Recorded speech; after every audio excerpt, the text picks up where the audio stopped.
आप सभी को राधे राधे, जय श्री कृष्णा।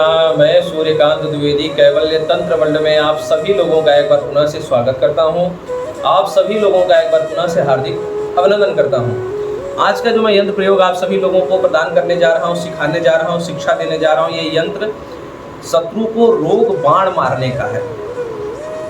आप शत्रु के पूरे परिवार को रोग बाण से कैसे ग्रसित कर सकते हैं वो आप सीखने वाले हैं आज की इस विद्या में। ठीक है, तो आज का जो यंत्र है ये शत्रु को रोग बाण यानी कि शत्रु के परिवार को रोग बाण मारने वाला स्वयं सिद्ध बंगाली मोगा यंत्र है।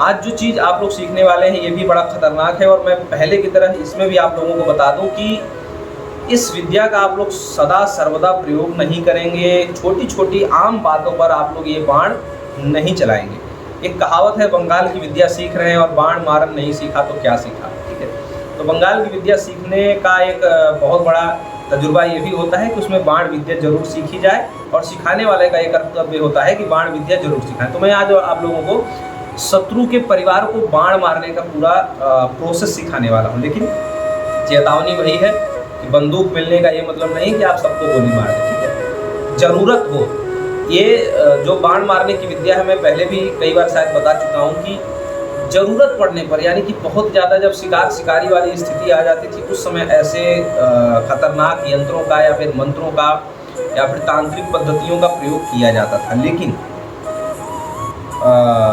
जो है कुछ लोग दुश्मनी वसात, कुछ लोग कुछ पैसे वसात इन विद्याओं का दुरुपयोग करते रहे, इसलिए चेतावनी देना भी जरूरी होता है। आप लोग भी पैसे के लोभ में या फिर किसी विशेष स्वार्थ की पूर्ति ये तो ऐसा कार्य नहीं करें।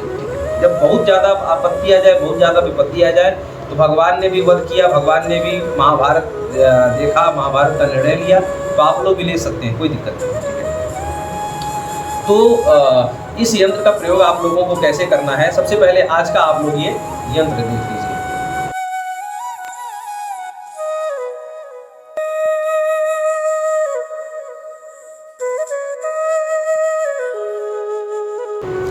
इस यंत्र में ऊपर जो है शत्रु का नाम लिखना है और जो नीचे वाला खंड है वहां पर शत्रु के पिता का नाम लिखना है। ठीक है, ये लिखना है। जिस भी परिवार को आप रोग बाण मारना चाहते हो, जिसके भी परिवार में, तो उसके मुखिया का नाम लगेगा। ठीक है, मुखिया जो भी हो उस परिवार का, हर परिवार का कोई ना कोई मुखिया होता है, चाहे वो महिला मुखिया हो चाहे वो पुरुष मुखिया हो। तो पुरुष मुखिया जो जीवित है, ऐसा नहीं कि किसी के आप पिताजी का नाम जानते हो और पिताजी पता चला 10 साल पहले ही मर चुके हो, ऐसा नहीं। जो मुखिया उस घर का जीवित हो, पुरुष मुखिया पे ज़्यादा काम करता है ये। हमने जहाँ भी प्रयोग करवाया तो पुरुष मुखिया पे करवाया।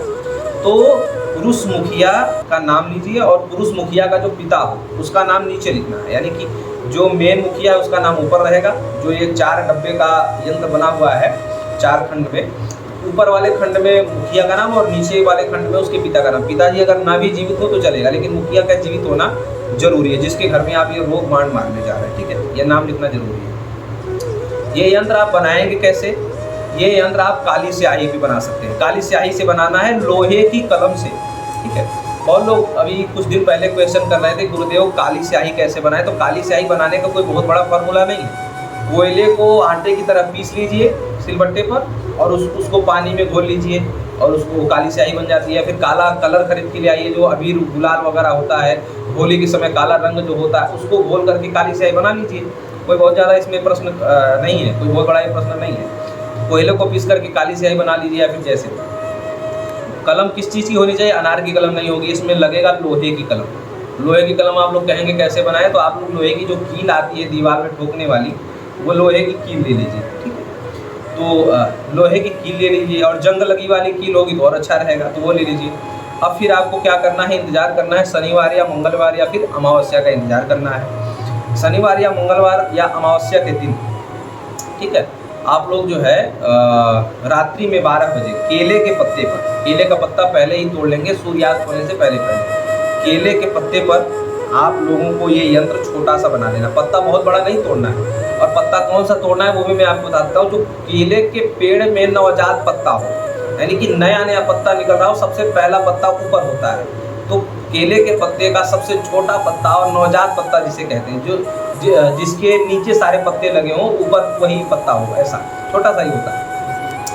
तो वो केले का जो है एकदम नया नया निकला हुआ पत्ता ले लेना है, छोटा सा लेना है, छोटा सा ये यंत्र है। इस यंत्र को बना लेना है काली स्याही से और लाल जो है लोहे की कलम से। ऊपर जो है, ऊपर वाले खंड में मुखिया का नाम यानी कि शत्रु मुखिया का नाम, और नीचे वाले खंड में उसके पिता का नाम। पिताजी हो या ना हो इससे कोई फर्क नहीं पड़ता। उसके बाद जो है आपको ये यंत्र मोड़ लेना है, मतलब केले के पत्ते भी आपने बना लिया रात को, ठीक है। आप जो है 10 बजे के बाद कभी भी आप बना लें, शनिवार मंगलवार या अमावस्या को बनाएं तो ज़्यादा अच्छा है। एक ही बार बनाना भी है। ये आपने केले के पत्ते भी बना लिया, दुश्मन का नाम लिख लिया, सब कुछ हो गया। अब आपको जो है शत्रु के घर के दरवाजे पर ये गाड़ देना है, ठीक है। बहुत लोग ये सोचते हैं कि गेट पे ही गाड़ना होगा और गेट पे ही एकदम मेन गेट के बीच नीचे दबाना होगा, ऐसा नहीं है। मतलब शत्रु का घर उस जगह से आता जाता हो, उस रास्ते से आता जाता हो, और ऐसा माना जाता हो कि यहाँ से उसके घर वाले ही जाते होंगे, ठीक है। दरवाजे पे किसी प्रकार से गड़ जाए तो सबसे अच्छा है, ये तो निश्चित है। लेकिन अगर दरवाजे पे नहीं गड़ सकता तो उसके कहीं किसी ऐसे रास्ते पे गाड़ दिया जाए जहाँ से वो शत्रु के घर वाले ही अक्सर करके आ जाएगा, ठीक है। और बहुत लोग ये क्वेश्चन करेंगे, गुरुदेव उसके घर में हो सकता है मेहमान भी आए और भी आए, ऐसा नहीं है।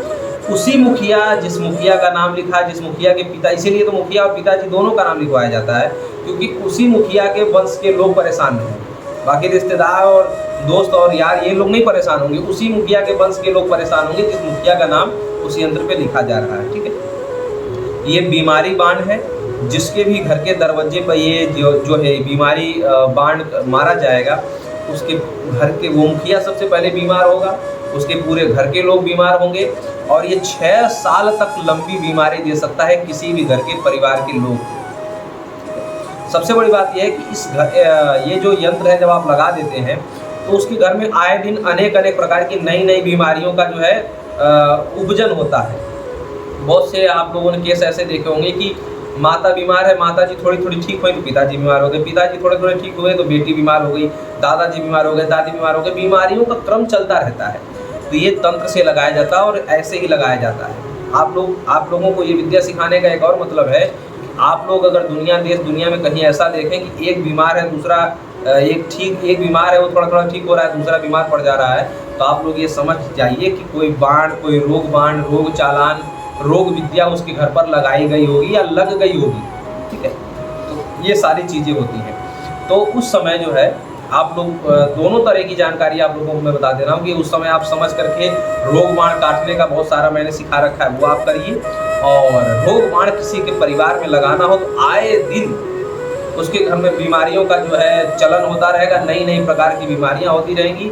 और पहले से अगर किसी के घर में बीमारियों का है मतलब प्रकोप है तो उसके घर में अकाल मृत्यु भी हो सकती है। इसलिए अनावश्यक इस यंत्र का प्रयोग मत करिएगा, बड़ा ही खतरनाक यंत्र है, ठीक है। तो अगर किसी के शत्रु के घर में रोग बाण अगर आप लोगों को लगाना हो तो वो विद्या मैंने बाण मारण विद्या आप लोगों को प्रदान कर दी, ठीक है। ऐसी ही बहुत सारी जानकारियाँ और आप लोगों को अभी सीखनी है। हालांकि 2-4 यंत्र ही आगे शेष बचे हैं, लेकिन सीखते रहिए। हो सकता है कि इन 2-4 यंत्रों में आप लोगों को और कुछ रोचक जानकारी प्राप्त हो जाए। राधे राधे।